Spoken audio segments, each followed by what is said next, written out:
Lepo pozdravljeni v današnjem Nepremičninkotu. Danes se bomo dotaknili nakupa nepremičnin na javnih dražbah.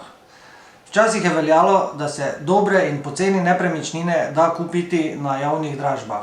Naj bojo to sodne dražbe, stečajne dražbe ali druge dražbe, danes temu ni nujno več tako. Da bi kupili res kakovostno nepremičnino po zares ugodni ceni, moramo biti pripravljeni iti na veliko število dražb, zato pa potrebujemo predvsem čas in denar. Varščina največkrat znaša 10% ocenjene vrednosti nepremičnine. Če ste neuspeli ponudnik na dražbi, se vam varščina v celoti brezobrestno vrne. V primeru pa, da ste uspeli na dražbi, to pomeni, da ste največji ponudnik, pa se varščina šteje v samo kupnino.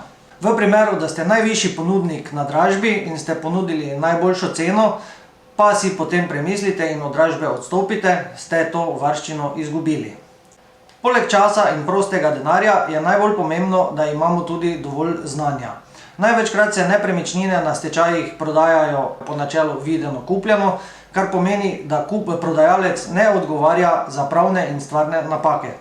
Velikokrat v izvršilnih dražbah ogledi same nepremičnine sploh niso možni ali je pa potrebno za to najeti rubežnika. To pomeni, da kupujemo nekaj na pamet. V tem primeru lahko kupimo mačka v žaklju ali pa odkrijemo zlato jamo. Javne dražbe lahko spremljate na različnih portalih, kot so e-dražbe, sodne dražbe, dražbe.net in podobno.